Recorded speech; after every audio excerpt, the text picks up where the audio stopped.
Panahon ngayon ng Ramadan pero imbis na makakonsentrate sa pagdarasal, pinoproblema ngayon ng mga Muslim sa Pasay ang demolisyon ng kanilang moske.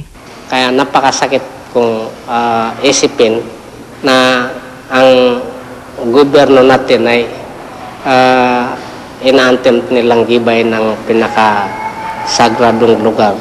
Galing mismo sa Office of the President ang demolition order. Pirmado pa ni Executive Secretary Eduardo Ermita. Tatayuan na kasi ng casino at bus terminal ang lupa. At bawal sa batas ng PAGCOR na magtayo ng casino ng malapit sa simbahan. Matagal nang pinapag-iba ang moske noon pang 1999. Kwento ng leader ng Muslim community dito, niluhuran pa niya ang dating Vice Presidente pa lang na si Gloria Arroyo. At pinagbigyan naman daw sila na huwag i-demolish ang moske. Pero mukhang nagkalimutan na ng pangako. Kung talagang igigibay nila ito, we will fight to the last drop of our blood. Ang Ramadan ang pinakasagradong panahon para sa mga Muslim. Paniwala pa nga nila kapag isinakripisyo nila ang kanilang buhay sa panahong ito para sa relihiyon ay gagantipalaan sila ang Panginoon ng 70 beses. Kaya naman wala silang takot na mamatay para dito sa kanilang moske.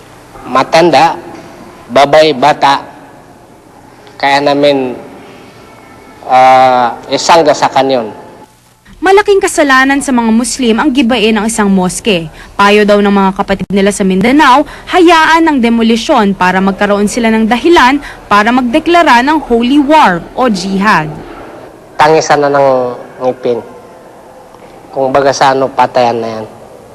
Pinaparelocate ng palasyo ang moske, pero kung saan, walang sinasabi ang order ng Malacanang. Andrea Bautista, The Evening News.